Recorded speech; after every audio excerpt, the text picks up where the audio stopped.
Doctor ortho Ayurvedic oil and capsule, अब दर्द भी घुटने टेकेगा।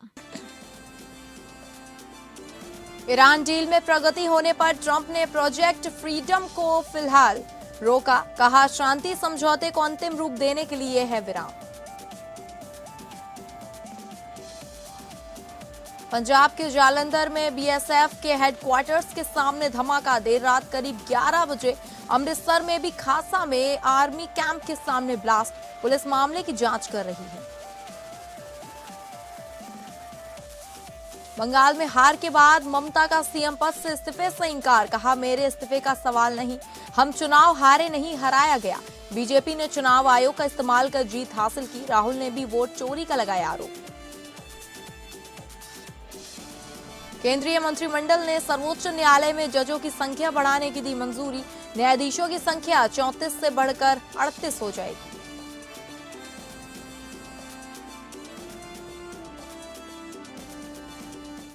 नमस्कार, हिसाब किताब के इस खास शो में मैं हूं डॉक्टर प्रसून।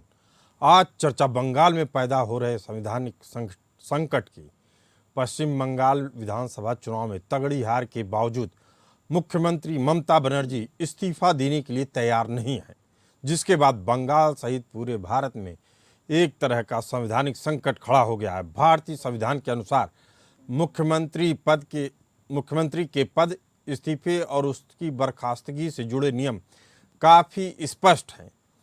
संविधान के अनुच्छेद 164(1) के अनुसार मुख्यमंत्री की नियुक्ति राज्यपाल द्वारा की जाती है। आपको बता दें कि बंगाल की सीएम ममता बनर्जी के मामले में संविधान की धारा अनुच्छेद 164 में स्वतः पद समाप्ति जो 7 मई 2026 को हो रहा है, यह सबसे महत्वपूर्ण बिंदु है। लोकसभा सचिवालय के पूर्व महासचिव पीडीटी आचार्य के अनुसार ममता इस्तीफा नहीं भी देती हैं तो इसका कोई असर नहीं पड़ेगा, क्योंकि पश्चिम बंगाल विधानसभा का कार्यकाल 7 मई 2026 को ही समाप्त हो रहा है। संवैधानिक प्रावधान कहते हैं कि 5 साल का कार्य पूरा होने के बाद कोई भी सरकार जारी नहीं रह सकती है। यह भारत के संविधान 172 में जिसका उल्लेख है। संविधान के अनुच्छेद 164 के तहत मुख्यमंत्री और उनके मंत्री राज्यपाल की इच्छा पर्यंत ही अपने पद पर बने रह सकते हैं। भारतीय संविधान के अनुच्छेद 164 के अनुसार मुख्यमंत्री की नियुक्ति राज्यपाल करते हैं और इस्तीफा देने से अगर मुख्यमंत्री इनकार कर दे तो राज्यपाल अपने अधिकारों का इस्तेमाल करते हुए मुख्यमंत्री को पद से हटाने का आदेश भी जारी कर सकते हैं। इसके अलावा राज्यपाल के पास एक और शक्ति है, फ्लोर टेस्ट कराने की। बहुमत साबित न होने पर मुख्यमंत्री को हटाया जा सकता है, लेकिन नए चुनाव के बाद यह क्लॉज प्रासंगिक नहीं है। यदि हारने वाला नेता पद नहीं छोड़ता तो राज्यपाल प्रशासनिक अधिकारियों को निर्देश दे सकते हैं कि वे मुख्यमंत्री कार्यालय या सचिवालय में पुराने मुख्यमंत्री के किसी भी आदेश का पालन नहीं करें। संविधान के अनुच्छेद 356 के तहत राष्ट्रपति शासन अंतिम विकल्प के तौर पर सामने आता है। यदि मुख्यमंत्री चुनाव हारने के बाद भी अड़ियल रवैया अपनाते हैं और इस्तीफा देने से इनकार कर देते हैं तो इसे संवैधानिक मशीनरी की विफलता माना जाता है। ऐसी स्थिति उत्पन्न होने पर राज्यपाल केंद्र सरकार को एक विस्तृत रिपोर्ट भेज सकते हैं और अनुच्छेद 356 के तहत राज्य में राष्ट्रपति शासन लगाने की सिफारिश कर सकते हैं। राष्ट्रपति शासन लगाने के बाद मुख्यमंत्री की सभी शक्तियां शून्य हो जाती हैं और राज्य की कमान सीधे तौर पर केंद्र सरकार और राज्यपाल के हाथों में चली जाती है।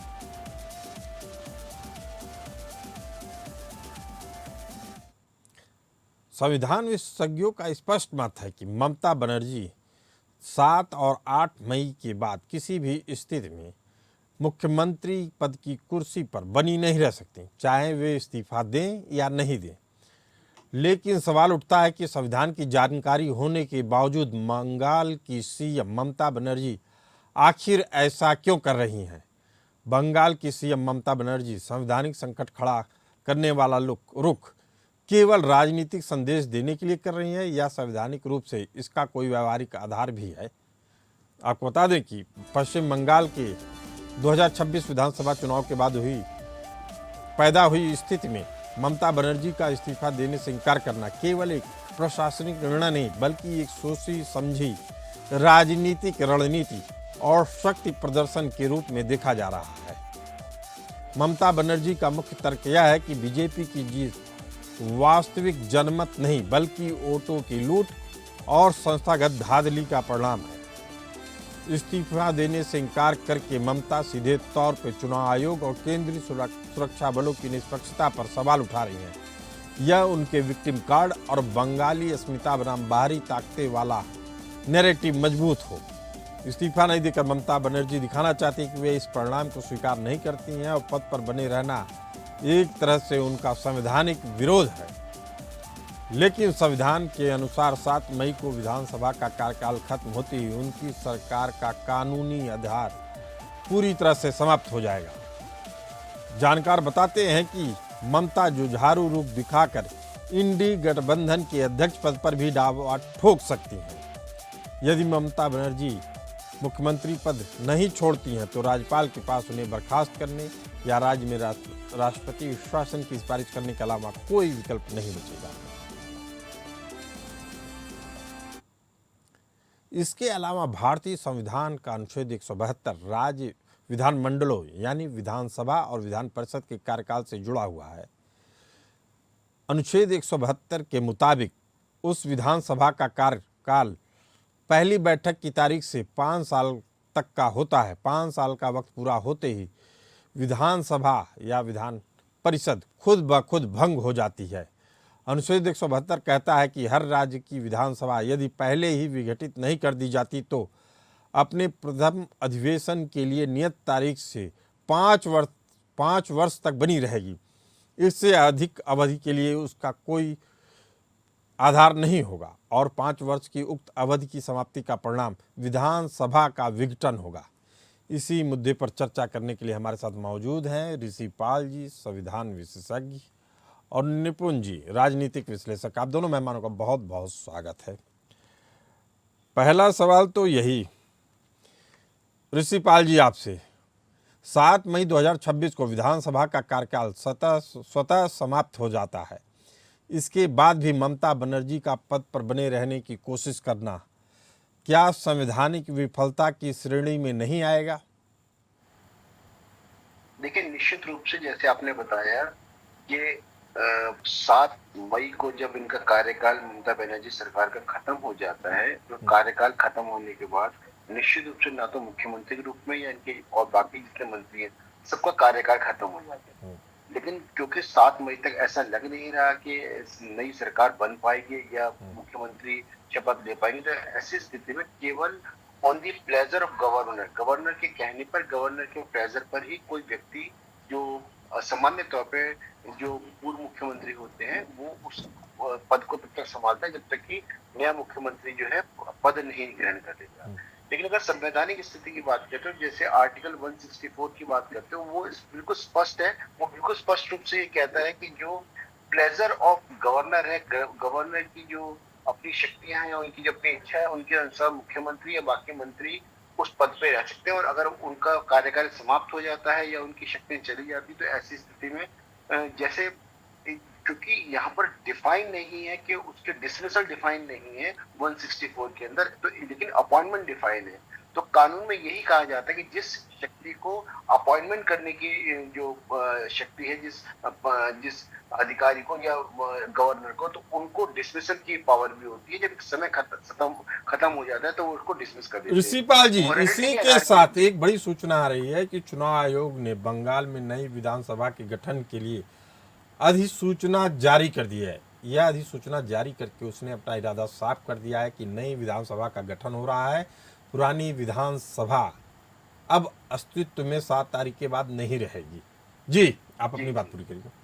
तो ऐसी स्थिति में जैसे आपने कई बार देखा होगा, जब तक किसी वजह से कई बार क्या होता है कि कोई मुख्यमंत्री जो है पद ग्रहण नहीं कर पाता या कोई और संवैधानिक संकट आ रहा होता, तो ऐसी स्थिति में कुछ समय के लिए उस पद के लिए गवर्नर की इच्छा से वो पूर्व मुख्यमंत्री रह सकते हैं या किसी और व्यक्ति को मुख्यमंत्री बनाया जा सकता है, क्योंकि प्रशासनिक कार्य जो होते हैं वो सदैव चलते रहते हैं। तो ऐसी स्थिति होती है। लेकिन सामान्य तौर पर मोरालिटी के आधार पर और लीगलिटी भी, जिस दिन नए मुख्यमंत्री जो है शपथ ले लेंगे तो ऑटोमेटिकली भी उनका कार्यकाल समाप्त हो जाएगा। लेकिन कानूनी रूप से और मोरालिटी के रूप से भी उनको क्योंकि ये कन्वेंशन है एक नैतिक रूप से इस्तीफा दे देना चाहिए, लेकिन वह नैतिकता ममता बनर्जी में दिख नहीं रही है। राजनीतिक विश्लेषक निपुण आलम बयान जी हमारे साथ मौजूद हैं।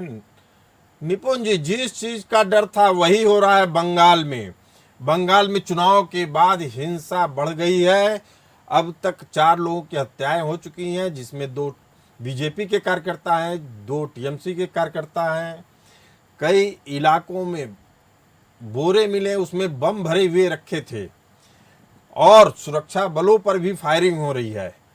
असल में क्या जो अभी तक ममता बनर्जी का प्रशासन था वह भी नई सरकार को आंखें दिखा रहा है या इसके कुछ और मतलब है? निपुण जी। एक तो मैं पहले तो थोड़ा सा कॉन्स्टिट्यूशनली थोड़ा सा बात 1-2 बात जोड़ दूं उसमें जी, फिर मैं आपके प्रश्न का उत्तर दूंगा। एक तो भी जिक्र किया ऋषिपाल जी ने आर्टिकल 164(1) का और एक आर्टिकल 172। इसके अलावा एक हमारे यहाँ कानून है पीपल्स रिप्रेजेंटेटिव एक्ट, उसका सेक्शन 15 जिसका भी आपने जिक्र किया, चुनाव आयोग ने नोटिफिकेशन जारी कर दिया है। तो वो नोटिफिकेशन जो है पीपल्स रिप्रेजेंटेटिव एक्ट 1951 के सेक्शन 15 के थ्रू जारी किया है कि जैसे ही नई लोकसभा चुन ली जाए और विधानसभा चुन ली जाती है तो पुरानी विधानसभा के कार्यकर्ताओं का काम खत्म हो जाता है और नया का कार्य स्टार्ट हो जाता है, उसका यूज हुआ है। और दूसरा जो आर्टिकल 164(1) कहता है, वो कहता है कि राज्यपाल की इच्छा पर्यंत मुख्यमंत्री पद को धारण करेंगे, यानी कि राज्यपाल जब चाहे तो उनको रिजाइन करने के लिए भी कह सकते हैं या बर्खास्त कर सकते हैं। और एक आर्टिकल 172 जो था वो ये कहता है कि जब आपका विधानसभा के कार्यकाल शुरू हुआ जिस तारीख से और 5 साल पूरे होने के बाद उस विधानसभा का कार्यकाल ऑटोमेटिकली समाप्त हो जाएगा। जो 7 मई को विधानसभा का कार्यकाल 5 साल का समाप्त हो रहा है, तो जैसे ही विधानसभा कार्यकाल समाप्त होगा तो विधायक समाप्त हो जाएंगे और जब विधायक समाप्त हो जाएंगे तो ऑटोमेटिकली मंत्रिमंडल के रहने का कोई संवैधानिक स्थिति नहीं बनती है। तो एक तो 3 बातें ये थी। जो आपने प्रश्न पूछा उसका मैं बताता हूँ। देखिए, ममता बनर्जी साफ जानते हैं कि संविधान से कोई रास्ता उनको नहीं मिलने वाला है कि वो इस्तीफा नहीं देंगी। कहीं भी देंगे तो भी उनका इस्तीफा हो जाएगा, लेकिन वो एक नैरेटिव सेट करने का प्रयास कर रही है कि मुझको जनता ने नहीं हराया बल्कि मुझे सिस्टम ने हराया, पहली बात।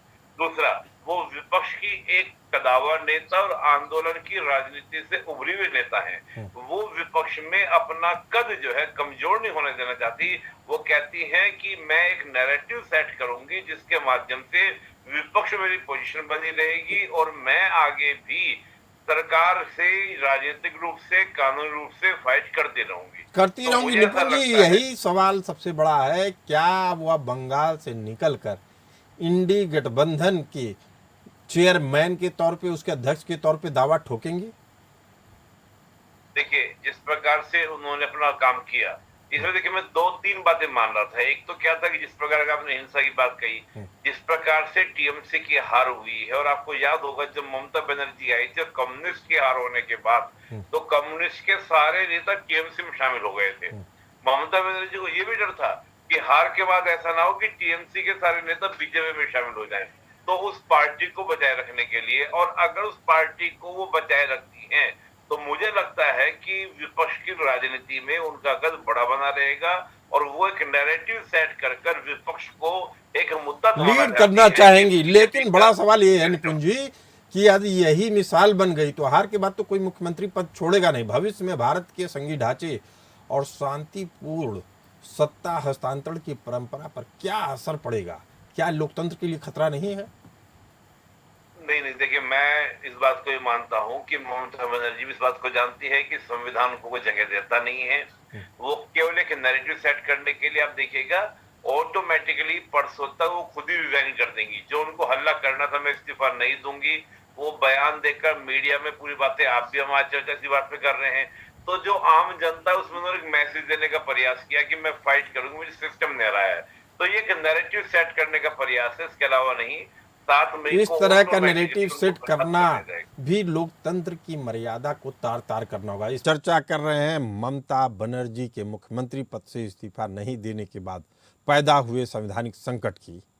हमारे साथ इस मुद्दे पर चर्चा करने के लिए मौजूद हैं एडवोकेट ऋषिपाल सिंह जी और राजनीतिक विश्लेषक निपुण आलम बयान जी।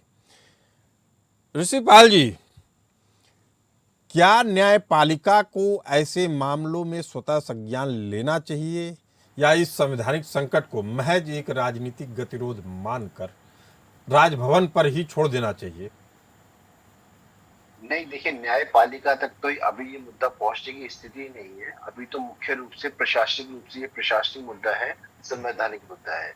और निश्चित रूप से सारी की सारी जो शक्तियां हैं इस समय वो गवर्नर के पास है। गवर्नर के पास शक्तियां हैं कि वो मुख्यमंत्री को डिसमिस कर सकते हैं और किसी भी तरह के आदेश पारित करके किसी भी तरह के जो प्रशासनिक जो कार्यालय है उस पर जाने से रोक लगा सकते हैं। तो ऐसी स्थिति में उनकी सारी शक्तियां खत्म हो जाएंगी।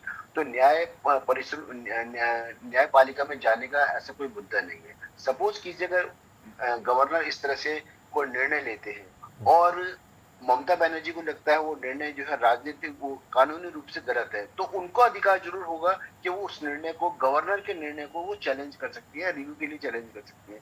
लेकिन क्योंकि प्रशासनिक रूप से ऐसा मुद्दा नहीं है कि सरकार या गवर्नर खुद से न्यायपालिका के पास जाए और कहें कि ये जो मुख्यमंत्री है ये अपने पद से नहीं हट रहे हैं, तो इसलिए कानून जो है कोई ऐसा आदेश पारित करे। इस समय तो संवैधानिक रूप से गवर्नर के पास सारी शक्तियां हैं और गवर्नर अपनी शक्ति को प्रयोग करके उनके मुख्यमंत्री पद से डिसमिस भी कर सकता है और सभी तरह के जो कार्यालय या उनके जितने भी आदेश हैं उन सारे आदेशों पर, क्योंकि इससे पहले भी एक प्रशासनिक निर्णय आया था जिसके अंदर कहा गया था कि जितनी भी फाइल्स वगैरह हैं, जितने रिकॉर्ड्स हैं, उन सबको इंटैक्ट किया जाए और प्रीवियस गवर्नमेंट को किसी को लेके नहीं जा सकती। ऐसे आदेश, प्रशासनिक आदेश जो होते हैं वो पारित होते हैं और उनकी सारी शक्तियां खत्म, महज रूप से वो है, लेकिन कानूनी रूप से उनके पास कोई रास्ता नहीं है। सरकार भी नहीं जाएगी क्योंकि सरकार की को जाने की आवश्यकता नहीं है। वो चाहे तो कानूनी रूप से उसको चैलेंज कर सकते। चलिए निपुण जी, चुनाव आयोग और केंद्रीय बलों की मिलीभगत का आरोप लगाकर ममता बनर्जी का इस्तीफा न देना मुख्यमंत्री पद से क्या देश की लोकतांत्रिक संस्थाओं की साख को स्थायी नुकसान पहुंचाने की कोशिश है? देखिए, ये बात सही है कि उनको बिल्कुल रिजाइन कर देना चाहिए था। इससे संविधान की एक मर्यादा बची रहती है और संविधान की मर्यादा भंग नहीं होती।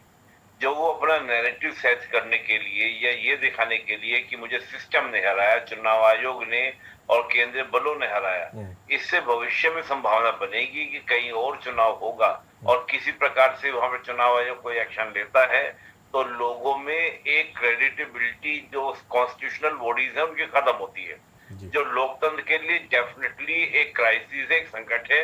हालांकि लोग ये कह रहे हैं, मैंने कई लोगों को देखा कि चुनाव आयोग को अपनी क्रेडिटेबिलिटी बनाए रखनी चाहिए, चुनाव आयोग का भी कार्य है, मैं मानता हूं।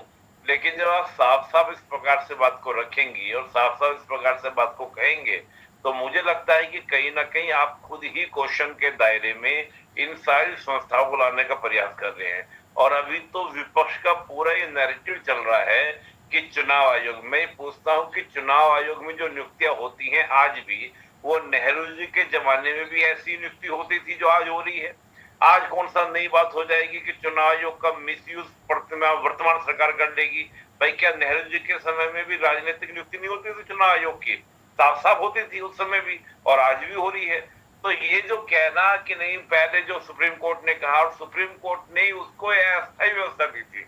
मेन मुद्दा जो है वाजपेयी जी वो ये है कि चुनाव आयोग में जो नियुक्तियों को लेकर सुप्रीम कोर्ट ने जो डिसीजन दिया, लेकिन सुप्रीम कोर्ट ने वो डिसीजन ये दिया था कि वो अस्थायी है, सरकार उसके लिए कुछ कानून बना ले। तो सरकार ने तो उसमें विपक्ष के नेता को शामिल कर लिया चुनाव आयोग की नियुक्ति में।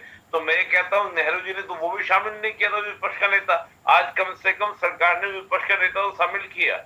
तो मैं मानता हूं कि इससे कहीं ना कहीं भारतीय लोकतंत्र कमजोर होगा और चिंता के बाबर एक बात कीजिए कि सरकार की जिम्मेदारी है लोकतंत्र को बचाने की, क्यों विपक्ष की जिम्मेदारी नहीं?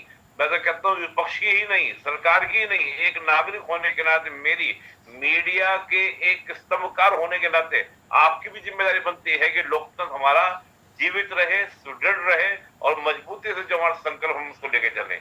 तो मुझे लगता है कि विपक्ष को राजनीति करते समय संविधान की मर्यादाओं का ध्यान जरूर रखना चाहिए।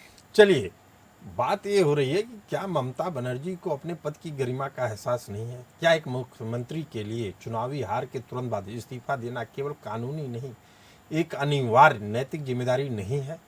इन सवालों को कैसे अनदेखा कर सकती हैं ममता बनर्जी? और जो लोग आज उनके पक्ष में खड़े दिख रहे हैं, क्या उनके इस हरकत के भी समर्थन में है निपुण जी?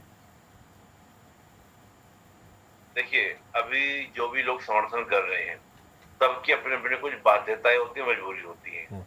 मैंने आपको पहले ही कहा कि अभी जो सरकार की टीएमसी की हार हुई है, आप चलिए एक बार 2011 में, आपको याद होगा कि पहले कम्युनिस्टों का कब्जा था पूरे बंगाल पे, कम्युनिस्टों के सारे नेता टीएमसी में आए। आज ममता बनर्जी को लग रहा निपुण है जी, कि हमारी बड़ा पार्टी सवाल का यही है, हो जो जाए। बात आप समझ रहे हैं, जो बात मैं समझ रहा हूं, जो बात ऋषिपाल जी समझ रहे हैं, लेकिन कैसी राजनीति चल रही है कि अखिलेश यादव जी नहीं समझना चाह रहे हैं, विपक्ष के तमाम बड़े नेता नहीं समझना चाह रहे हैं, राहुल गांधी भी कह रहे हैं नहीं ठीक चल रहा है, वोटों की चोरी हो रही है। वाजपेयी जी, क्या है कि राजनीति का आधार नहीं रह जाएगा। अगर ये क्या मान लेंगे कि हमारी हारी हुई जनता हमने स्वीकार नहीं किया है, तो फिर राजनीति किस बेस पर करेंगे? उनको तो एक नैरेटिव सेट करना है। नैरेटिव ये सेट करना है कि बीजेपी को जनता पसंद नहीं करती है, लेकिन बीजेपी ने सिस्टम बना लिया है और चुनाव आयोग जो है वो बीजेपी का हो चुका है। उस नैरेटिव के दम पर वो फाइट करना चाह रहे हैं, पॉलिटिकल फाइट और लीगल फाइट करना चाह रहे हैं। तो विपक्ष एक नैरेटिव सेट कर रहा है बीजेपी से लड़ने के लिए, ना कि जनमत को तैयार करने के लिए जमीन पर कार्य कर रहा है। अगर वाकई में विपक्ष सेंसिटिव होता, मुद्दों को समझता, तो जमीन पर आकर फाइट करता, लेकिन एक नैरेटिव सेट करने का प्रयास है। तो मुझे उसका वो लग रहा है, चाहे वो अखिलेश यादव हो, राहुल गांधी जी हो, आप देखिए सारे विपक्ष इसी बात को लगातार बोलता है। ऋषिपाल जी कुछ कहना चाह रहे हैं? ऋषिपाल जी जी। देखिए, जो जैसे निपुण जी बात कह रहे हैं, राजनीतिक जो बात कह रहे हैं, राजनीतिक रूप से एक पार्टी, एक पॉलिटिकल पार्टी दूसरी पॉलिटिकल पार्टी में जो भी आक्षेप लगाना चाहे आक्षेप लगा सकती है, उसके लिए वो सड़क पे भी आ सकती है। लेकिन अगर हम बात करते हैं रूल ऑफ लॉ की बात करते हैं, जो व्यक्ति, जो ये महिला जो 15 साल 20 साल जिसने इतना बड़ा राजनीतिक जीवन गुजारा है, एक प्रदेश की मुख्यमंत्री रही है, उनसे ये अपेक्षा करने के रूल ऑफ लॉ को ना मानना, मैं कह रहा हूँ कि अगर ठीक है उनको कोई भी ऐतराज है, उस ऐतराज को इवन पूरे इलेक्शन को, जैसे इंदिरा गांधी के इलेक्शन को भी चैलेंज किया गया था, वो पूरे इलेक्शन को, इलेक्शन प्रोसेस को चैलेंज कर सकती है, न्यायपालिका में जा सकती है, उसमें कोई दिक्कत नहीं है, उनका अधिकार है, वो कर सकती है। बट रूल ऑफ लॉ आज की डेट में कहता है कि जैसे 7th को ये जो विधानसभा है, 7 मई को विधानसभा कार्यकाल समाप्त हो जाएगा। विधानसभा कार्यकाल समाप्त होते ही तो मुख्यमंत्री अपना समाप्त हो गया। ऐसी स्थिति की जानकारी मुख्यमंत्री अगर से ऐसी अपेक्षा करना, ये अपने आप में बहुत एक राजनीतिक विडंबना है और ये लोकतंत्र पे एक ऐसा आघात है जिसकी गूंज हो सकता है आने वाले समय में दोबारा भी सुनाई दे, लेकिन इस तरह की चीजें नहीं होनी चाहिए। आप दोनों इस खास चर्चा में आए, आप दोनों का बहुत बहुत धन्यवाद। फिलहाल इस चर्चा में इतना ही, हमें दीजिए इजाजत, नमस्कार।